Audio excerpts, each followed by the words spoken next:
Hey everyone, welcome back to Ideas That Shape the World. I'm your host, Terdon DeBow, CEO of Creative Thought Solutions and your host for this podcast series. Today, I'm very excited because not only have we moved to a new platform, which is the online space, you know it's quarantine season. So not only do we have that, but we also have a special guest today, all the way from Atlanta, Georgia, Mahdi Woodard. Now, Mahdi is an innovative thinker with broad business acumen and in-depth marketing and branding experience. As a classically trained CPG marketing professional, he was responsible for developing new products and managing integrated marketing campaigns for several well-known brands, with annual revenues ranging from 250 million to 1.2 billion. So Mahdi is a founder of Mahdi Woodward LLC, a full-service creative firm aimed at helping small businesses develop and strengthen their branding and marketing strategies to increase revenue and brand awareness. Now, in addition to running his agency, he also serves as the chief marketing officer of Been Broke Before LLC, which is an apparel-based social enterprise focusing on providing financial literacy education to members of traditionally underrepresented communities. Mahdi has a proven track record of service leadership as a former board member of the Franklin Housing Authority and the Boys and Girls Club of Middle Tennessee. Now, in addition to his work as a marketing professional, Mahdi recently published his first book, which is electronic, and that is the ABCs of Marketing. Welcome, Mahdi. Thank you. That introduction was amazing. It makes me feel like I'm way older than I am. I got a lot of experience packed into the last 10 plus years. Yes, a lot of experience, which is really dope because it shows. It goes to show. Now, I encountered you first on social media, on Instagram. And I was just like, who is this person that is not only cranking out tons of content, but also it's quality content? Now, you get people who they'll pump out a lot of content, but half the time, or maybe 80% of the time, they're not talking about anything. And then the other part, you may get some quality nuggets in there. But you rarely get a really great combination of quantity and quality with content marketing. So I was like, I have to have him on this podcast because, as we know, the way that everything is going right now, one of the most important things that people are realizing is you have to build an audience so that when you jump online, you know, you have people that you're actually putting your offer in front of, because that's the only way that you're going to convert them into sales. And so, thank you for being here, number one. And two, just give us a little bit of background to what even led you in this direction. First, thank you for having me. I don't take it lightly whenever someone who's been working hard to build their brand and their platform extends the opportunity for me to come in and collaborate and cross-pollinate. So thank you for having the humility to ask me to come on, and I'm happy to be here.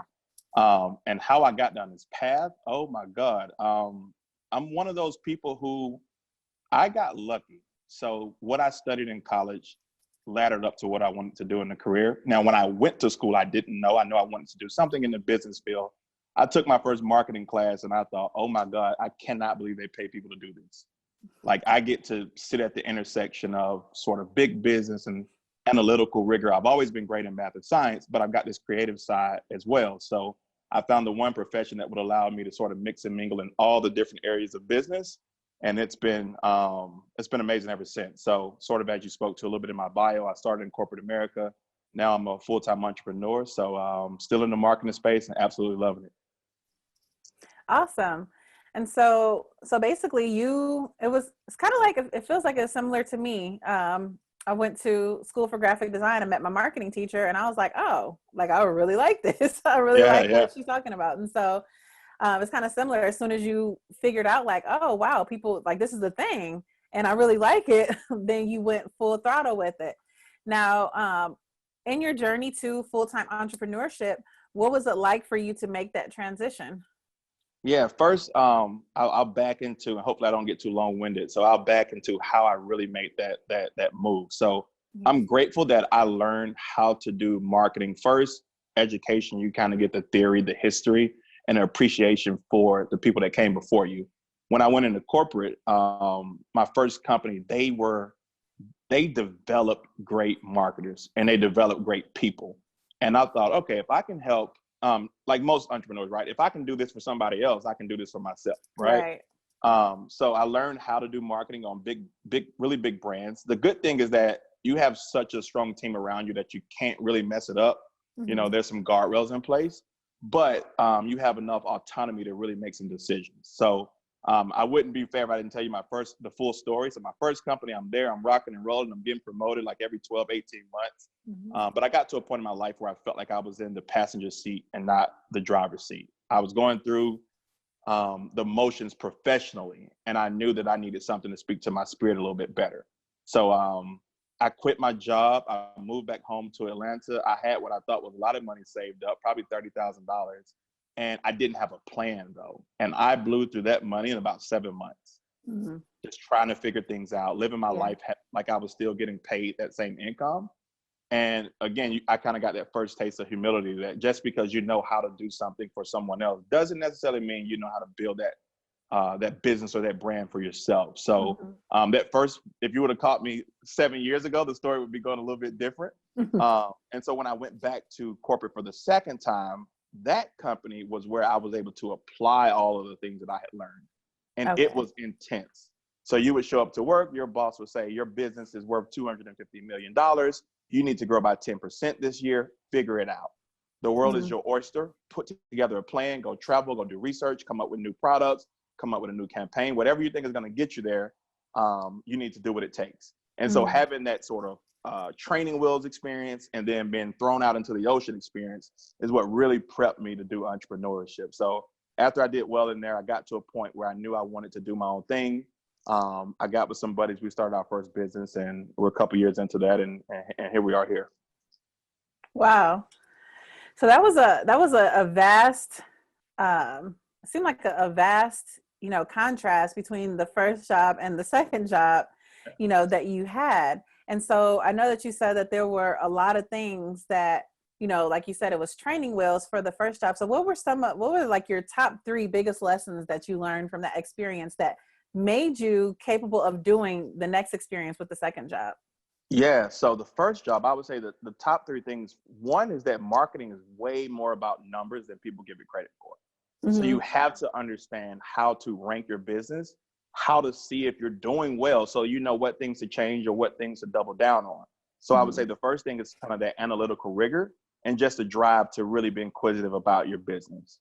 Right. The second thing is it actually pays to shut up.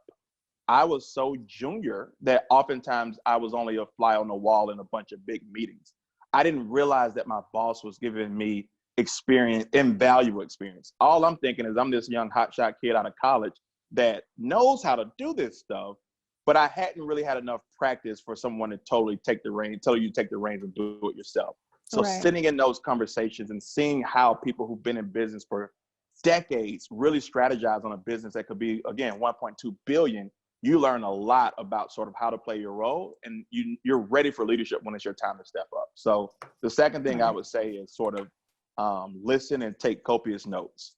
And then the third thing, it's really a matter of asking for what you want. So I knew that I was doing well, but I had to have a structured conversation about driving my career so that I wouldn't just move at the pace that the company wanted to move me at. So I'm saying, hey, I'm hitting my goals. How do I get a little bit more aggressive? Not in an offensive way, but let someone know that you're hungry and you're ready for more opportunity. So those 3 things is really what prepped me for that transition into the second company, for sure. Those were 3 really great nuggets that even as an entrepreneur, you need to have the same thing. So number 1, you guys heard it. He said, you need to understand your data.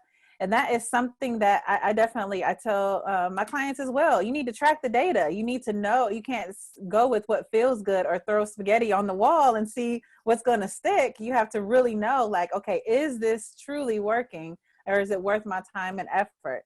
Number 2, it pays to shut up. I've learned that too, is that, being able to listen and take notes and really,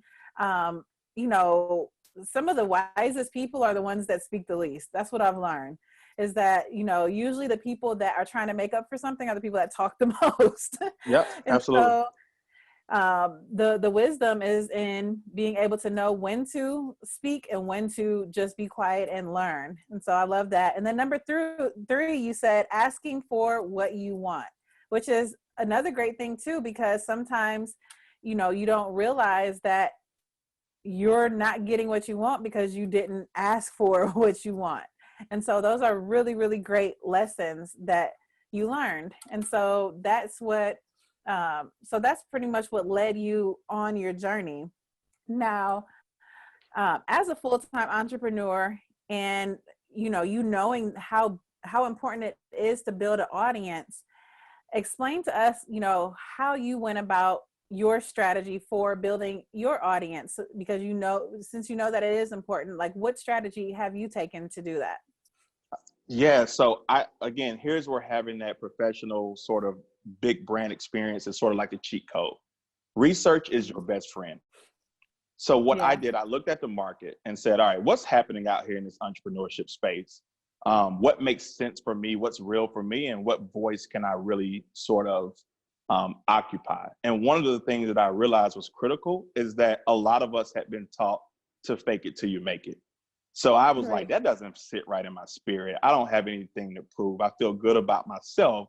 Mm-hmm. I'll just be the voice of like keeping it real. So I sort of like to fancy myself as everybody's big brother, right? Just looking out for you. They know a little bit more than you. They've got a little bit more, maybe a little bit more street smarts, a little bit more book smart, and they're just giving you the game. They don't have an agenda. They just want to see you do better than they did, quicker than it took them to get there or to learn those lessons.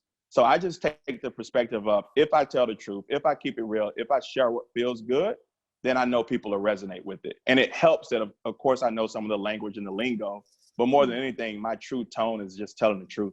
Yeah. Awesome. So the two things that I got from that, you said, research is really key before you jump out there. I know a lot of people, they kind of just do what they feel like should be done or what they want to do, or they don't do what they wouldn't want done, even if it's what their audience actually needs.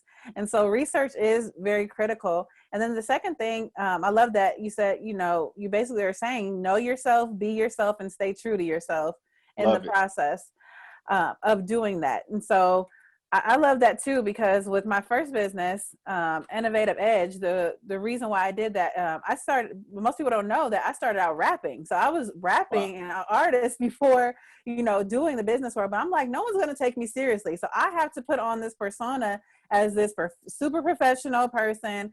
I have to tone it all the way down.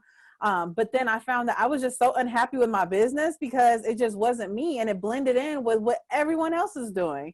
And so then I came to realize, like, the things that I learned as an artist, I can apply to my business as a creative business. So then I changed the name of it, and it became more true to who I am as a person. And then that's what I found that people would hire me for. Like, oh, I'm hiring because of the creative part of what you do. And so I love that you said, stay true to yourself, because a lot of times people will do what they feel like they see others do when it's working and not own their own unique path.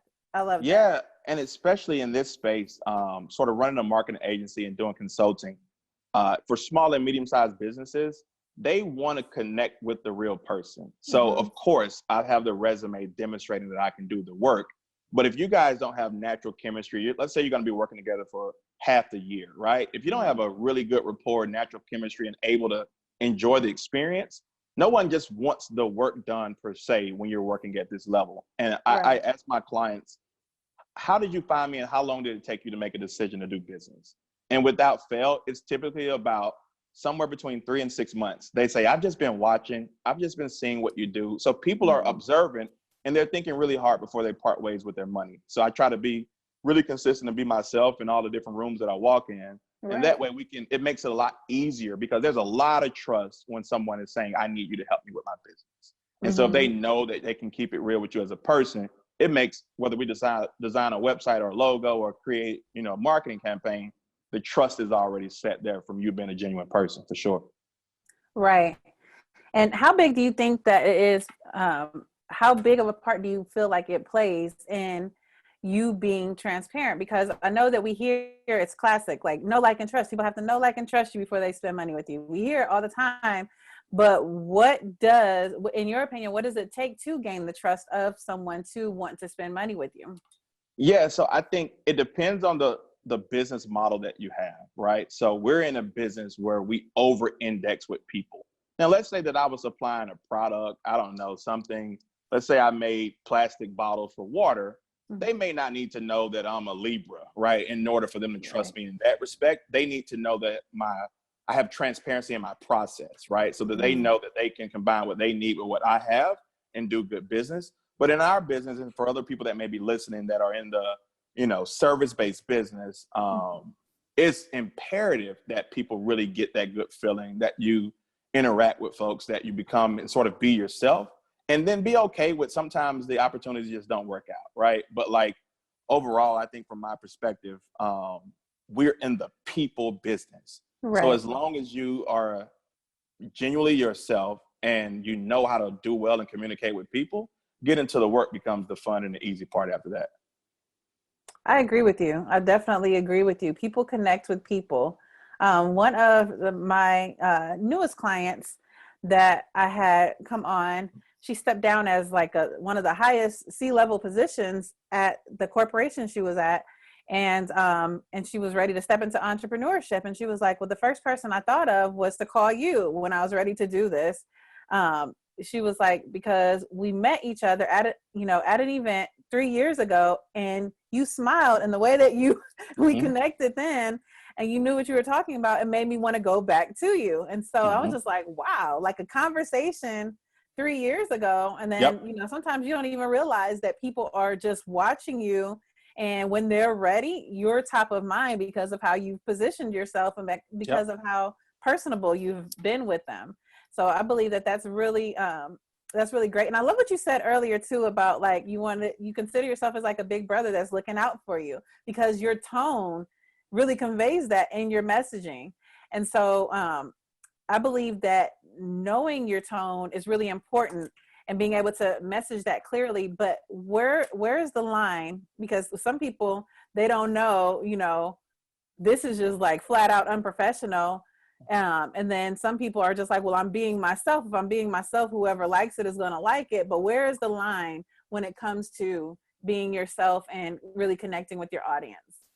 Yeah. So I think a couple things. That's an excellent question. And I think inside of it, there's this whole dilemma between what if my natural personality, what if the way I am and the way I need to be in business just aren't in sync?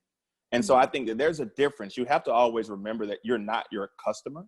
Right. So a little bit, if I can give them a little bit behind the scenes, before we started this, we were talking about introverted versus extroverted. Right. Well, naturally, I prefer to sit in the corner of the room, take my little notes and be quiet. But my business calls for me to get on stages. It calls for me to get mic'd up and sort of do my thing. And so you have to realize that sometimes, while you may have a natural disposition, if that doesn't lend itself to genuinely connecting with the people, you may have to alter some of those things. And in marketing, we call this positioning. It's where you put your ego in check. You say, hey, in order for me to get my desired end goal, what must I do in order to really connect with people at the mental level and at the spiritual or the heart level? And so sometimes we do need to make tweaks. That's not, to me, that's not being fake.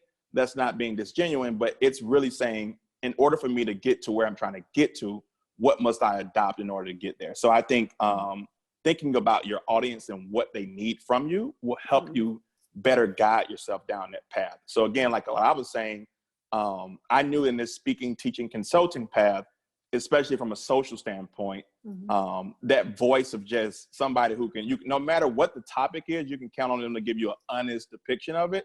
I knew that was missing, and I knew that that was a space that I could occupy. And as a result, you'll see that I actually write more than I speak.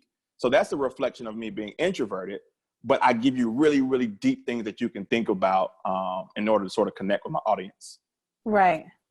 Right. And that's a great thing. That's a great thing too. It's about, knowing your audience. Like it really goes back to really knowing your audience. Because I have had clients that say, well, I don't want to email people, over and over again, because I don't like getting emails over and over again. I'm like, well, it doesn't matter what you want. It doesn't matter what you like. You have to do what's going to resonate with your audience. And so like having that fine balance, I find that is really, that really makes a big difference. Like knowing your audience and not making the business about you and what you want. Absolutely. And I really learned that from my corporate experience. So the first brand I worked on was Pedigree Dog Food brand.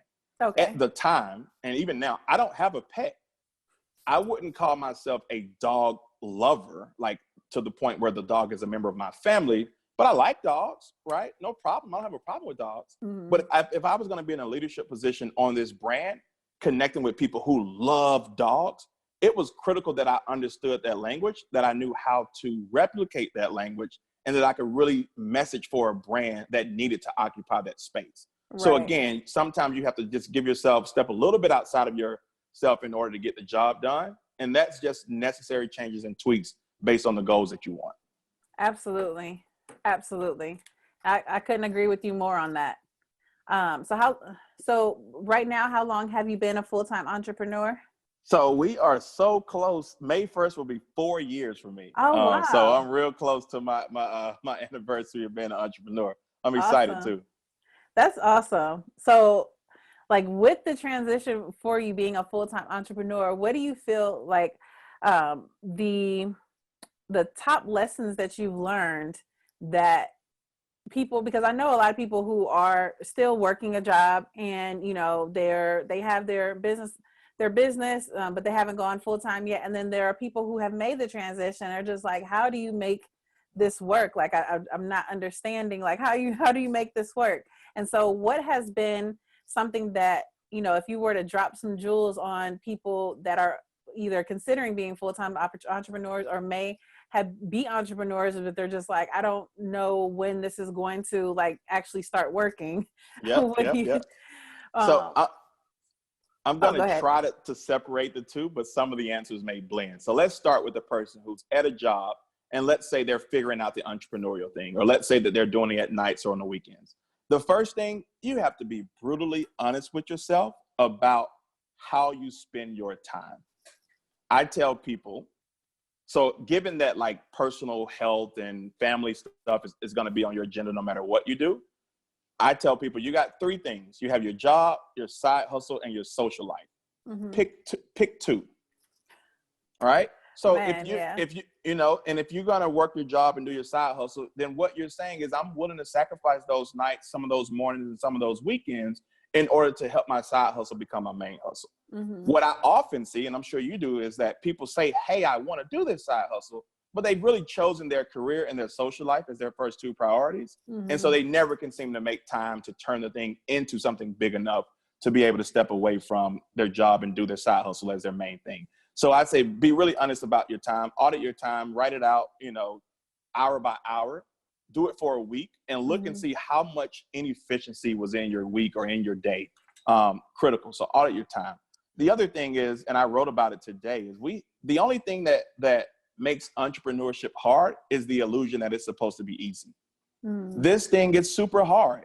Yes, we get on here and you're looking fly and I'm doing my thing and we look cool, but you are working. I'm getting emails from you. I'm getting emails from your assistant. We're corresponding back and forth. We're serving clients, right? It's a full-time thing. Yeah. But we have sometimes just a accidental bias that we think just because we've made up in our mind that we're ready for success, then the universe must bend and accommodate us. Mm-hmm. As opposed to really realizing, you may have been, for me, I was almost a decade into my career. It's very arrogant to think that in your first year as an entrepreneur, you're supposed to match the success that you just left from 10 years over here, right? So like, you got to set some realistic goals and expectations. But if you are working a job, let me pick it up. If you're working a job and you're thinking about moving into entrepreneurship full time, after you audit your time, I want you to do the same thing with your finances. Get your financial house in order. Sometimes the luxuries that we have when we have a comfortable salary, they just don't go with you on the trip into entrepreneurship. And we hear people speak about it all the time, but you may need to downsize your house. You might need to downsize your car. You may need to cut back on some of the sort of spending that just isn't necessarily essential. We're learning a lot of that right now in quarantine. Like, do I actually need my 3rd brown belt? Or do these first 2 get the job done, right? Right. Oh, but this one has a gold buckle and the others are silver. Well, you're still in the house. Nobody sees it, right? Right. And I make light of those things, but if we audit our money, we'll see that we spend a bunch of little random money on things that we don't on need. Food. Man, I didn't realize how much I ate out until this quarantine. I'm like, why do I have so much extra money? And exactly. Then I had to do my books for taxes. I'm like, I spend a lot of money eating out. Right. So audit your time, audit your money. The other thing is, this is something that people say, hey, I don't have any regrets. And while I don't have any regrets, I do have some things that I would have done differently. Mm-hmm. So while I was working, what I should have done was hire a virtual assistant, have them book out my schedule at nights and on the weekends so that I can do my consultation calls and still keep my job. Mm-hmm. There's an illusion that you're gonna quit your job, you're gonna have all this free time and just utilize the heck out of it.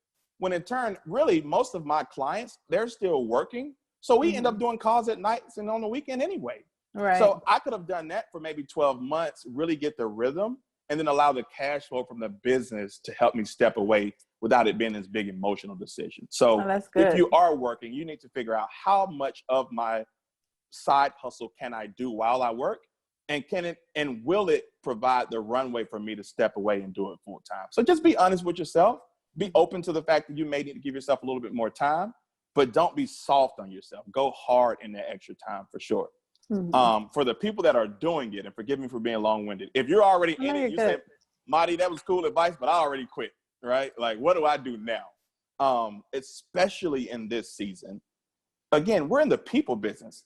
Whether you sell candles or whether you do marketing strategy, people to people is the business. Mm-hmm. The other thing is that the world is so big, you can pretty much bet that 99% of the world will never be your customer. But I bet you they know someone who will. Right. So that's why we have to put out consistent quality content, because those referrals will come through. That word of mouth that we all know is priceless will come through. You have to show up for your business like it's already in the state that you see in your imagination, and move in such a way that the world responds to it that way. So when we start talking about manifestation and spirituality, it's about, this is not faking it till you make it. This is you becoming the embodiment of that dream, of that vision. Working in a way that says, I already have that income. I already have the customers. If you can't take care of the 10 customers that you have, what makes you think you're going to be able to take care of 10,000? If you can't, I see people all the time. They ask me, how do you grow your social media? I say, I reply to everybody that leaves a comment on my page. I ain't fancy. How are you going to grow if you're not being appreciative for the person that took some time to write a nice message to you, then what is growing your followers going to do? You're going to keep acting too brand new for everybody? Right. And don't get me wrong. I'm human, right? You'll miss a thing here or there. But for the most part, I do my best to interact with real people. Of course, in our space, we give away so much free game, right? So just be of service. If you're out here doing it already, wake up with a service mentality. Whose life can I add value to today? It may come in the form of me giving away a sample of my product. It may come in the form of me giving some advice. It may come in the form of me volunteering to help someone else in my field. Someone would say that we're competitors. I'm saying we don't have to compete. We can collaborate. Right. We can build each other up. So I think just be of service, jump into it. And again, like if you're really real with yourself about your time and helping people, I find it really hard to believe that you won't get the results that you're looking for. Absolutely. Now, he just dropped so many nuggets and jewels that I hope that you guys are bagging them up. So for the people who are looking to transition, the first thing he said is be honest with yourself and how you spend your time. And so you have to really take a time audit and look at how you're spending your time so that you know how to use it more effectively. And then you have to do a finance audit, see where your money is going, because it takes money to make money. You're always going to have to invest in your business. I'm still investing tons into my business. You actually invest more as time goes on into your business. Set realistic goals is the third thing that he said. You know, if you need someone to be able to help you, your job should fund your business. So you should be able to put that in your budget to be able to help you to make that transition when it's time. So those were all the great things that he said for people who are transitioning. But if you're already there yet, like we are there, make sure that you're making consistent content. Make sure that you are approachable and human when you're making consistent content. People don't want to connect with Instagram or Facebook. They want to connect with you. And so, and then be of service, give and give some more. People don't care what you know until they know that you care about what they have going on and you care about them as a person. And so those were all amazing tips and amazing jewels that he just dropped for you guys. Now, one of the things that I struggle with, and I know that I get so many people that struggle with it as well, is how do you do consistent content? Now, you know, I think we all want to do consistent content, but there's just days where I'm like, listen, I've given out so much content at this point, I don't even know what else to say. And so how do you combat that? Because you always have, like I said, like if you guys are not following him, you need to follow him. All of my friends, they follow him. He has a good Cleveland following, I know, because of me telling people to go look at his page. I'm like, if you want to know how to do content right on social media, go to his page. I can't tell you, I can't help you, not quite yet, but how would you tell someone, including myself, like how you make the consistent content and make it, and you don't just do consistent content. Like I said, when I started out, you make consistent quality content. You know what? That's the $1 million question. And I'm going to give you the free version of it. So Okay. I will shameless plug. And honestly, this may be the catalyst that makes me get it done.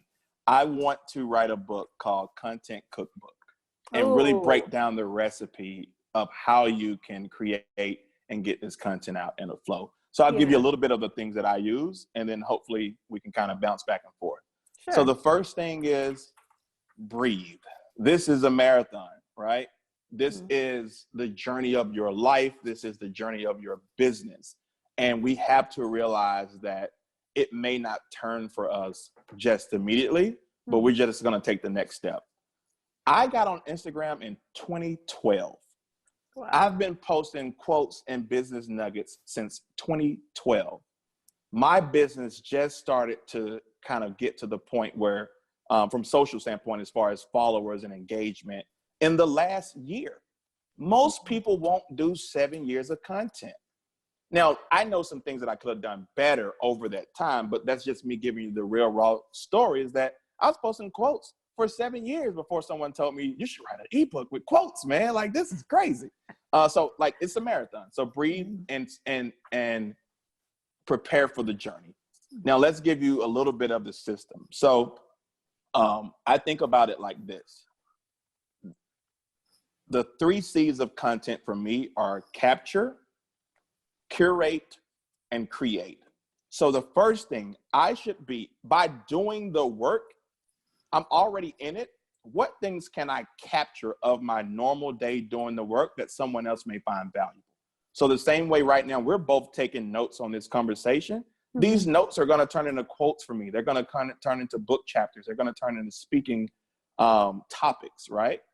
What I normally would do is have another camera set up and capture this video and do my own editing, get your blessings, of course. Yeah. But go ahead, since we're having a conversation already, go ahead and capture it and see if some of those things are usable, right? Right. For me, the second thing is curate. So canvas the world and say, who's in my space that's doing something that I want to be doing, or they have a similar tone of conversation.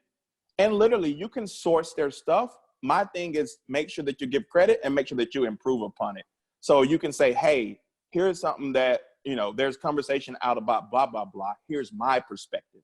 So you're adding value to that entire pool and realize that other people are going to need you to be a part of their curation as well. So it's really a symbiotic relationship.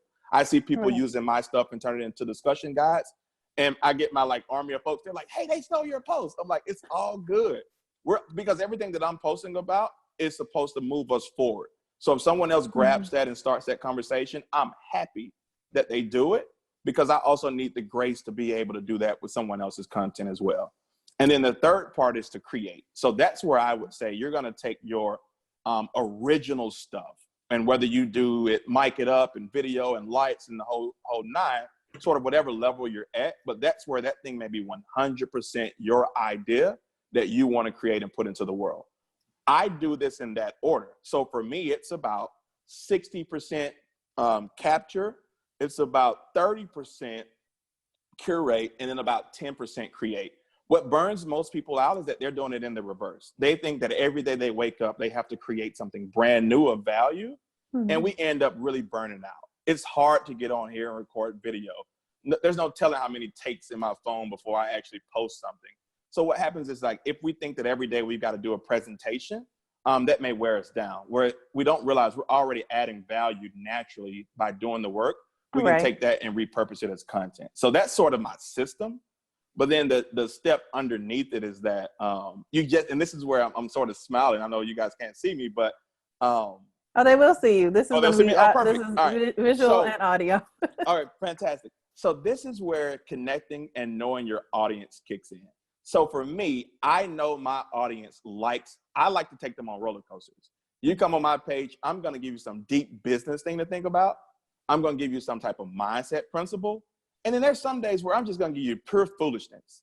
But what my brand standard is that no matter which subject I talk about, the consistency and the quality is what I'm holding myself to. Mm-hmm. So if it's ratchet, I want it to be real ratchet. And if it's business, I want it to be good business. And if it's something that's going to make you call your ex back and apologize, I want it to be that level of where you tap into your soul and realize I was wrong. So I just try to keep that as a baseline. I don't so much keep the subject matter always the same, but the quality of that is what I try to emulate. And then my last piece, as far as like, how do you actually get it done? I do what I call batch content. So whatever mood I'm in at that time, I create a bunch of content around that mood and store it.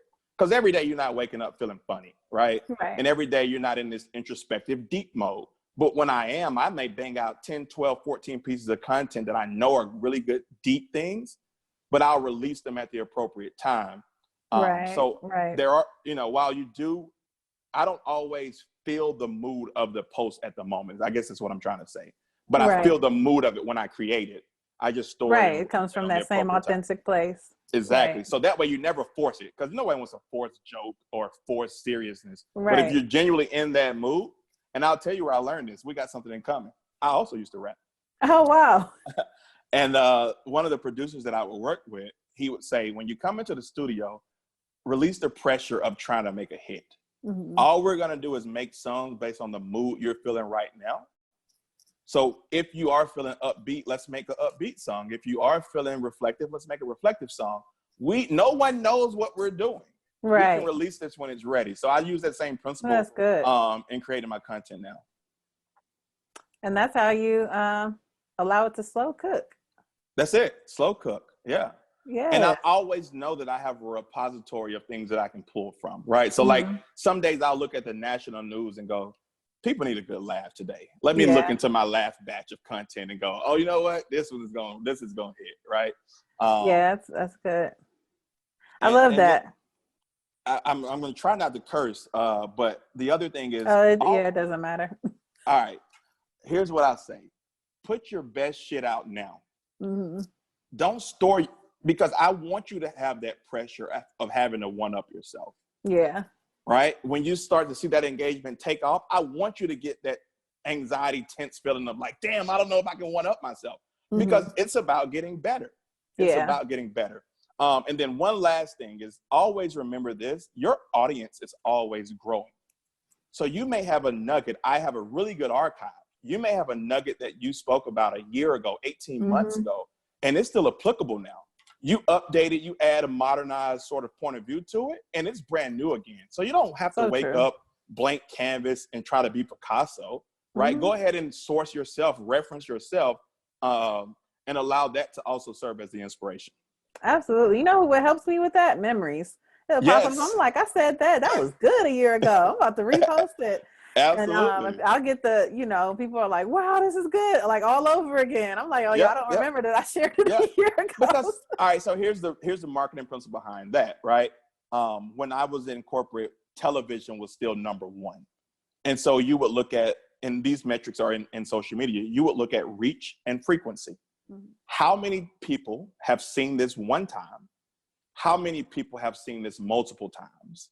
And then you realize it takes people anywhere from, depending on what site you use, but anywhere from 10 to 20 times to see something before it really breaks through. Mm-hmm. So while we may feel like I posted this and everybody in the world saw it and loved it, the reality, it was a small slither of our following.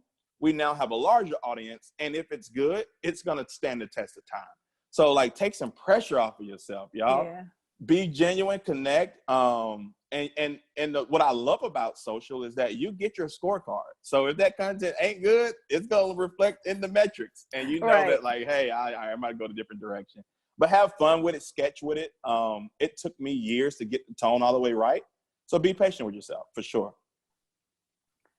This was this is a great blueprint for how to get great consistent content. Number one, you breathe.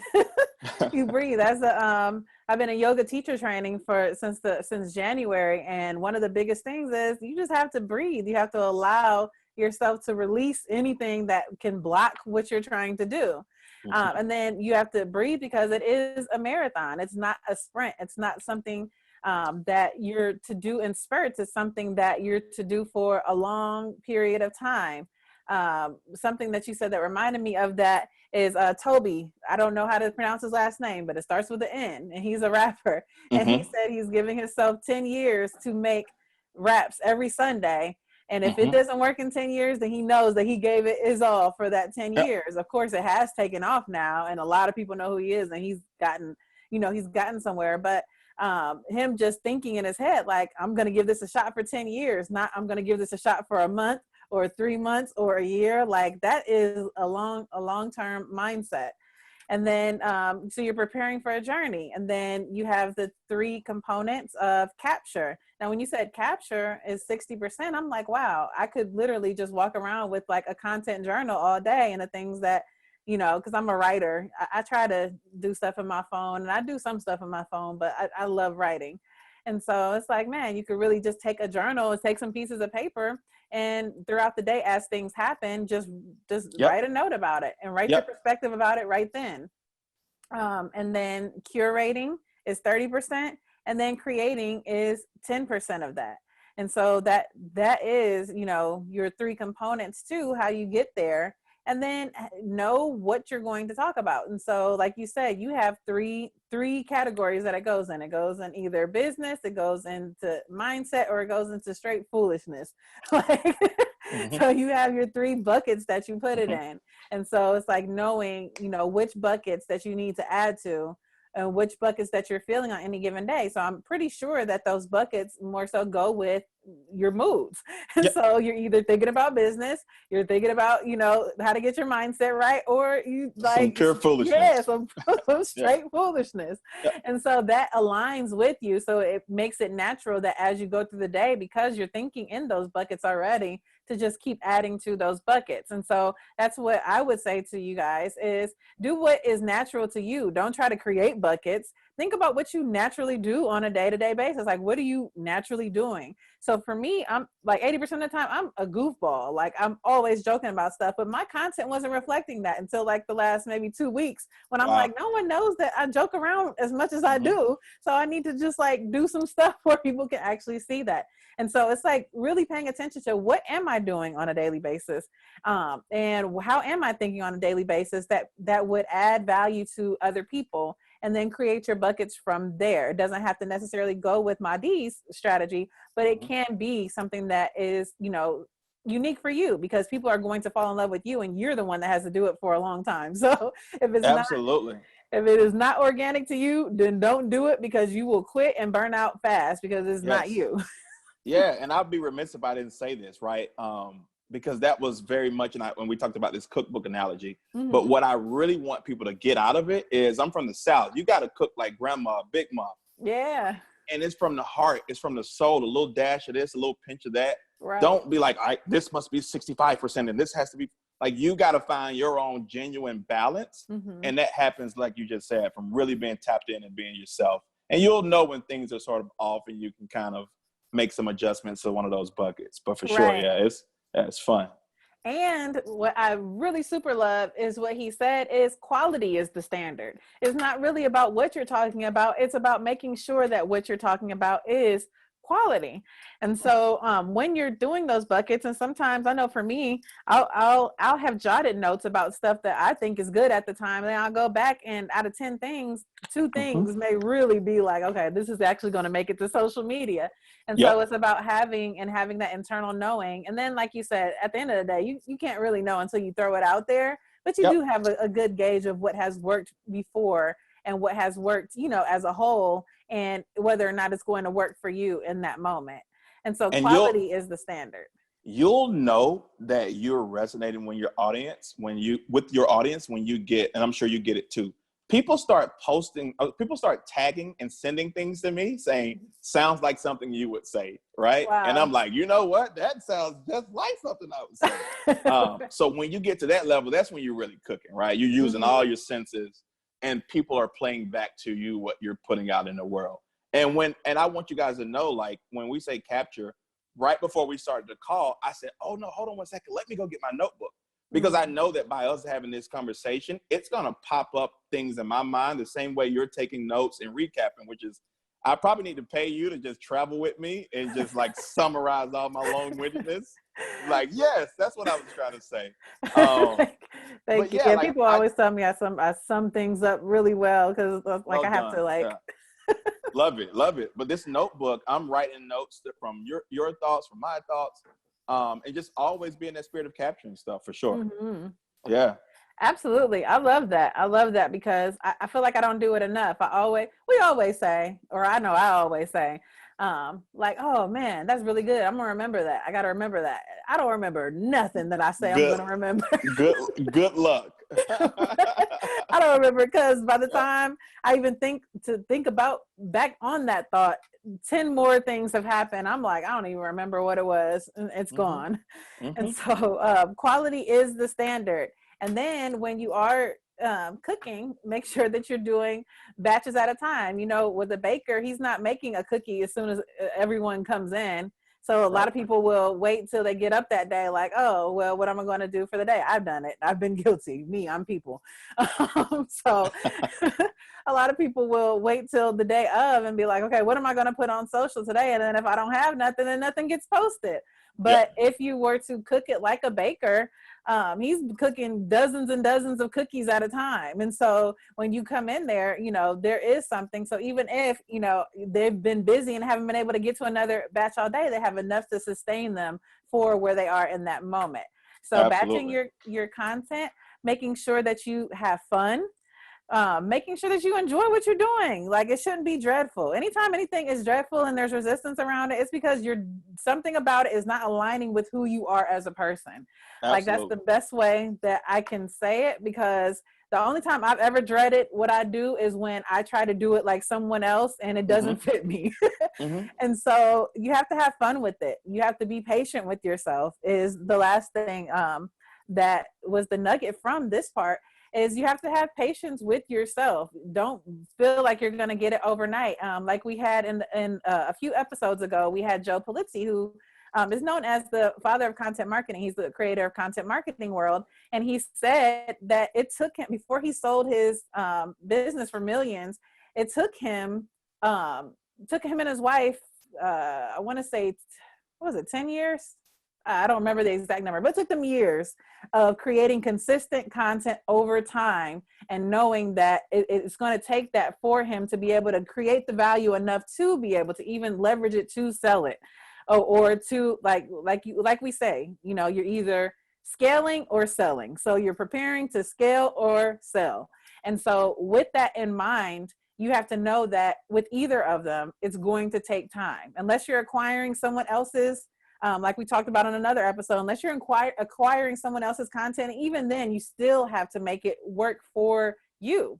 And so be patient through that process, because most millionaires that we know of course, we do see people that do, you know, they come out and they're able to hit it. And that is not the norm. That's an exception. And sometimes we think what is the exception is the norm. And then we feel like we're failing in some kind of way. But it's going to take time in order for it to actually hit the way you want it to hit. And it's going to hit different because it's going to be authentic and you're going to love what you created by the work of your hands. And to like really bring that home and make it relatable to where I am, I'm 33. And my goal is every year after I turn 40, I want to have the option to drop a book, go on a tour, and gross $1 million. Mm-hmm. So I'm looking at over the next 7 years, right? How do I put out that much content, add that much value, serve that many clients? That will be my version of retirement.